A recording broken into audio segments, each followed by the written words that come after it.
มาสอนที่นี่ผมจะมารีวิวเขาเรียกอะไรรีวิวเรือลอยได้ของผมครับคือ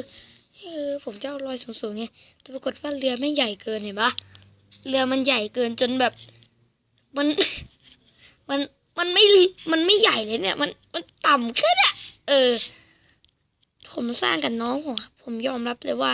ผมไม่ได้สร้างด้วยมือเปล่าครับไม่ได้สร้างด้วยแบบมีชีวิตนะผมสร้างแบบไม่มีชีวิตสร้างกับน้องผมเนี่ยเฮลิคอปเตอร์ก็สร้างกับน้องผมเลยเห็นปะอันนะแล้วก็ชั้นใต้ดินมีชั้นใต้ดินด้วยครับทำอย่างนี้เข้าดิวะทำไมไม่เข้าทุกคนบอกว่าที่มีโหลดกันอยู่ในแมปนะครับ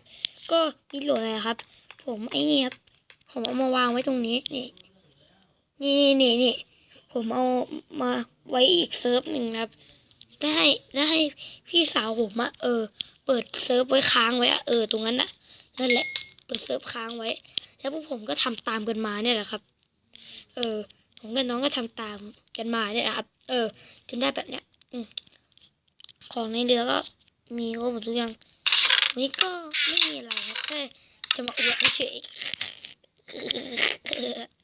ครับจะมาอวดเฉยก็มีห้องแฮปปี้เบิร์ธเดย์เพื่อนด้วยครับคือห้องนี้นะครับไม่ใช่ห้องเบิร์ธเดย์จริงๆหรอกพี่ผมก็ตกแต่งไปเรื่อยไง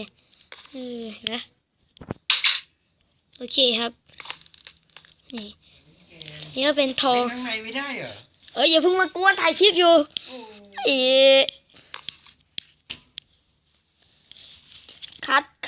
คัดเลยคัดต่อไปนะครับเดี๋ยวผมจะมาอันนี้นะครับคือนี่ด้วยนะครับ